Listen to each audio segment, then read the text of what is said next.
Hello everyone. Here is my viewer's match analysis. He is in the elite division with a rate of about 412 wins in CF. The formation is 4-3-2-1.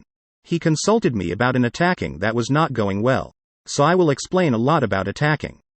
To begin with, you can win 14 in CF because you can do what others cannot. Most people look for ways to win with ease. But what you can do easily means others can do it easily too. In this video, I will explain a lot about what makes the difference between your ability and others. This shot is his one weapon. Be confident. Fake this shot and use dribble and pass in the same situation to be more effective.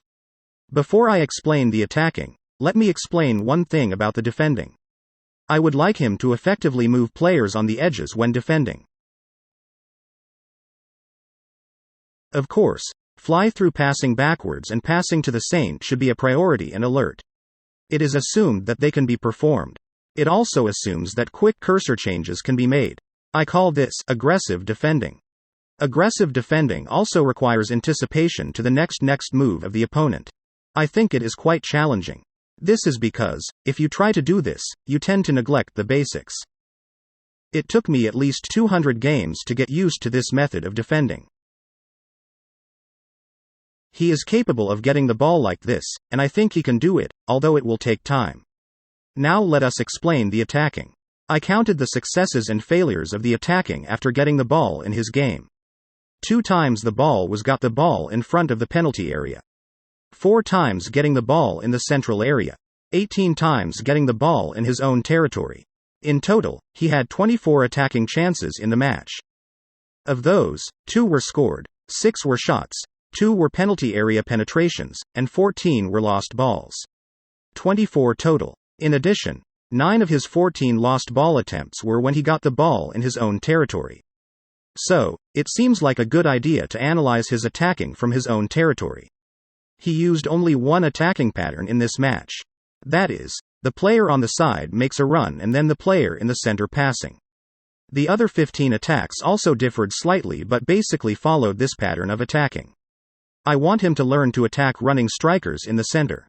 The basic principle of counter-attacking is to enter a triggered run to a player whose passing course is blocked and pass to an unblocked player. This is an effective attacking when the opponent has only one CDM.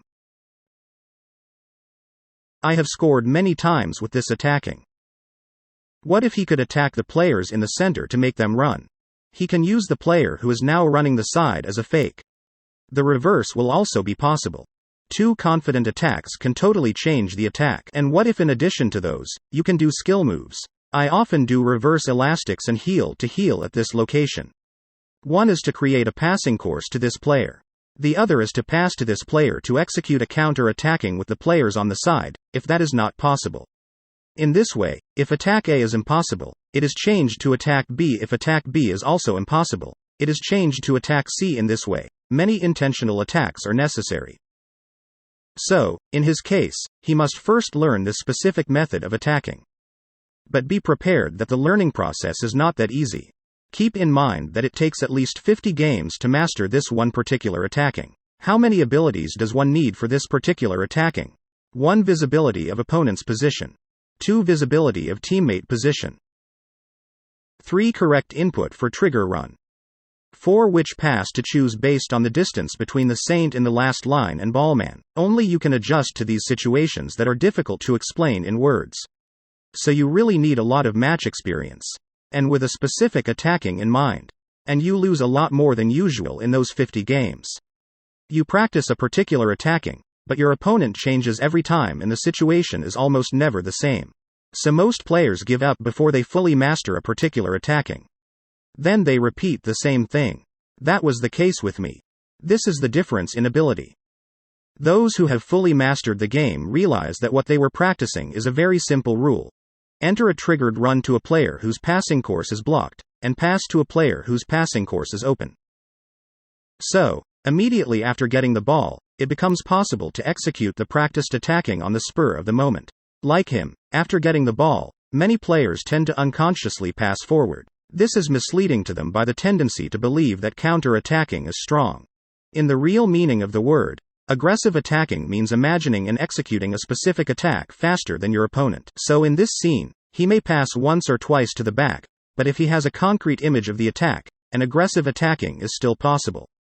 Incidentally, of his 18 attacks from his own team, 14 were empty by the opponent's left SB. If he had looked at his opponent's position before attacking, it might have been another game. There are quite a few opponents who easily allow CDMs and SBs to take part in attacking. When this happens, be sure to attack the location. So what should we do when all the opponent's DFs are here, as in this case? It is at times like this that intentional attacking is necessary. A common situation is to force a forward player to pass the ball. Intentional attacking requires intentional preparation. The involvement of CDM and SB players is extremely important. Pass to the SB. Next, pass from the SB to this player, and while the ball is rolling, enter a triggered run to a player in the center. Then make a fly-through pass with this player. Can you do this with split-second judgment? Absolutely not possible. We can only make split-second decisions on attacks that we have mastered. Some more simple attacking. Pass to the SB. Then pass to this player, and at the same time you keep the SB moving forward on a triggered run. Then you do a pass and go. Then the SB passes to this central player or CDM, and from there he makes a fly-through pass. I think you must be getting tired of hearing my explanations by now. The ability to be real aggressive in attacking depends on how many of these pre-prepared attacking patterns you have in place.